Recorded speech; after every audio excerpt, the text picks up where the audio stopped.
அந்த காட்சி திருச்சி மரக்கடையில் விஜய் பேசக்கூடிய அந்த இடத்தை தான் பார்த்துக் கொண்டிருக்கிறோம். விமான நிலையத்திலிருந்து 10 நிமிடத்தில் அந்த பகுதிக்கு வந்துவிடலாம். இருந்த போதிலும் பேருந்தை அந்த பகுதியை நோக்கி நெருங்கி வரும் வகையில் ரசிகர்கள் கூட்டம் அதிகமாக இருப்பதாலும் அந்த பகுதியை அடைவதற்கான அந்த ராகு காலம் நெருங்கிக் கொண்டிருப்பதாலும் 10:30 மணி வரை ராகு காலம் என்பதால் 10:35 மணிக்கு தான் அந்த ராகு காலம் கடந்தவுடன் அவர் முதல் தொடக்க உரையை அங்கு தந்தை பெரியார், அம்பேத்கர், பெருந்தலைவர் காமராஜர், அஞ்சலை அம்மாள், வீரநாச்சியார் உள்ளிட்டோரை கொள்கை தலைவராக வைத்துள்ள நடிகர் விஜய் ராகு காலத்திற்கு பின்னர் தனது முதல் உரையை மக்கள் சந்திப்பு உரையை தொடங்க இருக்கிறார்.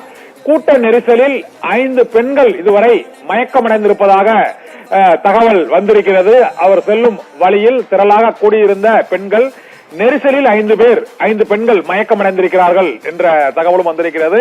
ஏனென்றால் அவர் கூடியிருந்த இடத்தில் அந்த பகுதியில் ஏராள கூட்ட நெரிசலில் சிக்கி அவர்கள் அந்த பகுதியை விட்டு நகர முடியாத அளவுக்கு அங்கு கூட்ட நெரிசல் இருந்ததால் ஒரு 5 பெண்கள் மயங்கி இருந்ததாகவும் அவர்கள் உடனடியாக அங்கிருந்து மருத்துவமனைக்கு கொண்டு செல்லப்பட்டதாகவும் தகவல் வெளியாகி இருக்கிறது. இதனால் கூட்ட நெரிசலை தவிர்க்குமாறும் மக்கள் குறிப்பிட்ட இடத்தில் மட்டுமே குழுமி இருக்குமாறும் தொடர்ந்து வேண்டுகோள் விடுக்கப்பட்டிருக்கிறது. திருச்சியில் விஜயின் அந்த பயண பாதையானது விமான நிலையத்திலிருந்து அவரது விஜய் டிவிஎஸ் டோல்கேட் வழியாக அந்த மரக்கடை எம்ஜிஆர் சிலைக்கு அவர் வருகிறார்.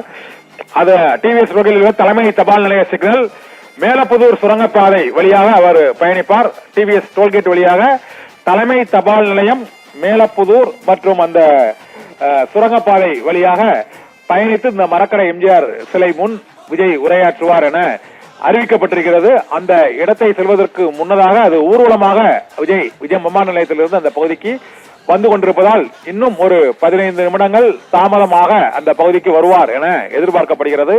10:35 மணி அளவில் அவரது முதல் அந்த மக்கள் சந்திப்பு உரை நிகழும் என அறிவிக்கப்பட்டிருக்கிறது. அந்த பகுதியில் உரையாற்றிய பின்னர் அவர் பயணிக்கும் பாதை முழுவதும் திருச்சியின் மையப்பகுதியில் ஏராளமானோர் தொண்டர்கள் குவிந்ததால் அங்கு போக்குவரத்தும் திருச்சி மாநகரில் இந்த பிரச்சார பயணத்தை ஒட்டி மாற்றி அமைக்கப்பட்டிருக்கிறது என்றும் திருச்சி மாநகர போக்குவரத்து துறை அறிவித்திருக்கிறது. விஜய் பயணிக்கும் பாதை தவிர்த்து பிற அனைத்து பாதைகளிலும் பல்வேறு வாகனங்கள் அவர்களுடைய ரசிகர்கள் மற்றும் அண்டை ஊர்களில் இருந்து திருச்சியை ஒட்டியுள்ள மாவட்டங்களில் இருந்து வந்துள்ள ரசிகர்களின் வாகனங்கள் நிறுத்தப்பட்டிருப்பதால் திருச்சி மாநகரம் முழுவதுமே அங்கு போக்குவரத்து பிரச்சனை ஏற்பட்டிருக்கிறது. பெண்கள் மயக்கமடைந்ததாக 5 பெண்கள் மயக்கமடைந்த நிலையில் மருத்துவமனையில் அனுமதிக்கப்பட்டுள்ளதாகவும்